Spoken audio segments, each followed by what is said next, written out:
दोस्तों, एक लड़का जब कलेक्टर बनकर अपने घर पर जाता है तो वहाँ पर पता लगता है कि उसकी बहनें जो है घर पर नहीं हैं और किसी दूसरे जगह मजदूरी कर रही हैं।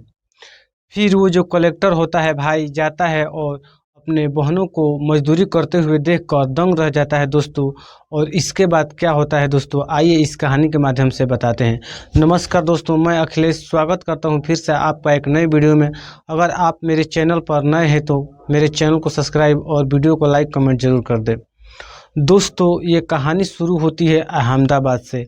अहमदाबाद में एक छोटा सा परिवार आता था जो कि बहुत ही गरीब था और बहुत ही नीचे स्तर से आता था। दोस्तों, उस परिवार में 3 बहनें और एक भाई रहता था जो कि चारों भाई बहन एक सरकारी स्कूल में पढ़ रहे होते हैं दोस्तों। और उसी में से भाई जो होता है जिसका नाम होता है श्याम बहादुर। श्याम बहादुर काफ़ी पढ़ने लिखने में बहुत तेज होता है। और फिर एक दिन उसकी बहन जो होती है पूछती है अपने भाई से कि भाई तुम बड़े होकर क्या बनना चाहते हो। तब वो लड़का बोलता है कि दीदी देखो, एक आईएएस यानी कलेक्टर का पद होता है, मैं पढ़ लिख कर एक दिन वही पद को हासिल करूँगा।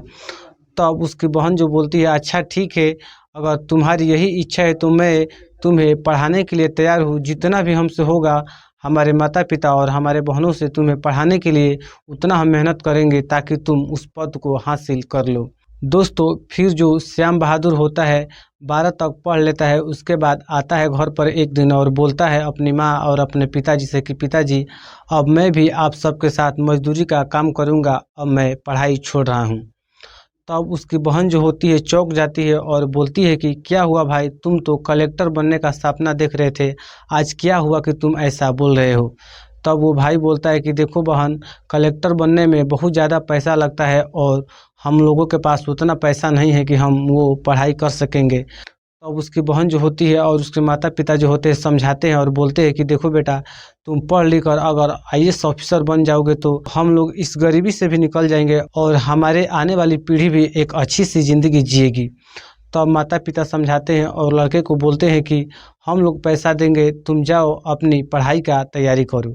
तब जो श्याम बहादुर होता है दिल्ली चला जाता है और कलेक्टर बनने की तैयारी करने लगता है दोस्तों। फिर श्याम बहादुर जो होता है मन लगाकर पढ़ने लगता है और काफ़ी मेहनत करता है और उसके बाद पेपर जब होता है तो उसमें पास हो जाता है। और फिर एक दिन अपनी बहन के यहाँ फ़ोन करता है और अपनी बहन से बताता है कि दीदी मैं अपना पेपर में पास हो चुका हूँ, सिर्फ मेंस और इंटरव्यू बचा है, अगर इन दोनों में मैं पास हो गया तो मैं आईएएस ऑफिसर बन जाऊँगा।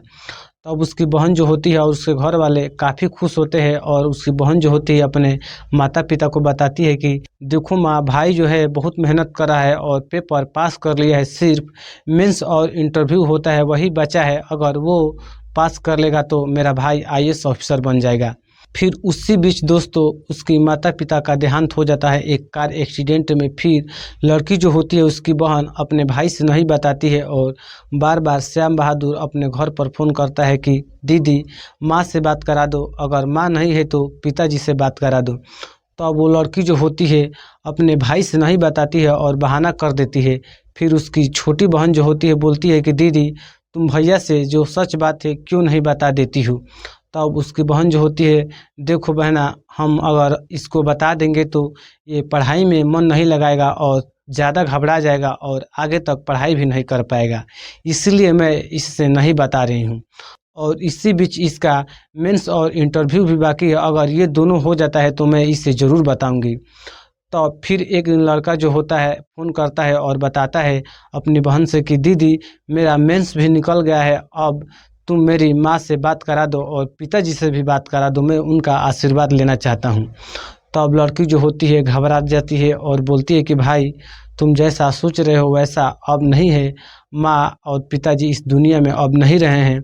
मैं तुमसे इसलिए नहीं बताई कि तुम पढ़ रहे थे काफ़ी मन लगाकर, अब तुम डिस्टर्ब हो जाओगे। तब भाई बोलता है कि दीदी आप एक बार हमसे बोली होती तो मैं एक बार ज़रूर आता और अपने माता पिता से भी मिल लेता, तुमने ये क्या कर दिया। तब लड़की जो होती है बोलती है कि अगर मैं बता दी होती तो आज तुम मेंस न निकाल पाए होते और ना ही पेपर में पास हुए होते। तब लड़का जो होता है बोलता है कि ये तो बात दीदी सच है, लेकिन फिर भी एक बार तुमने मुझसे कहा होता तो मैं थोड़ा आने की कोशिश ज़रूर करता और माता पिताजी से मैं एक बार ज़रूर मिलता। तब लड़की जो होती है यहीं से बात को समाप्त कर देती है और बोलती है कि भाई तुम्हें बहुत ज़्यादा मेहनत करना है और अपने नाम को और माता पिता का नाम को रोशन करना है। तुम मन लगाकर पढ़ाई करो, सिर्फ अपने पढ़ाई पर ध्यान दो अब। तब लड़का जो होता है बोलता है कि ठीक है दीदी, अब मैं फ़ोन रखता हूँ, पढ़ने का टाइम हो गया है। और लड़का जो होता है फिर से अपने जज्बा के साथ और उसी मेहनत के साथ पढ़ने लगता है और अपनी पढ़ाई एक बार फिर से जारी कर देता है। दोस्तों फिर से जो श्याम बहादुर होता है दीदी से बात करने के बाद फिर से अपने पढ़ाई में मन लगाकर पढ़ने लगता है और जब इंटरव्यू का टाइम आता है तो अपने दीदी के पास फ़ोन करता है और अपनी दीदी का आशीर्वाद लेता है और इंटरव्यू देने चला जाता है। दोस्तों वहाँ पर जाने के बाद जो वहाँ के अधिकारी होते हैं इससे पूछते हैं कि क्या इससे पहले तुम क्या करते थे और अपनी स्थिति के बारे में पहले हमें बताओ। अब श्याम बहादुर जो होता है सच सच सारी बातें बता देता है कि मैं एक गरीब घर से आता हूं और मेरे इसी बीच पढ़ाई के ही बीच मेरे माता पिता इस दुनिया को एक कार एक्सीडेंट में छोड़कर चले गए और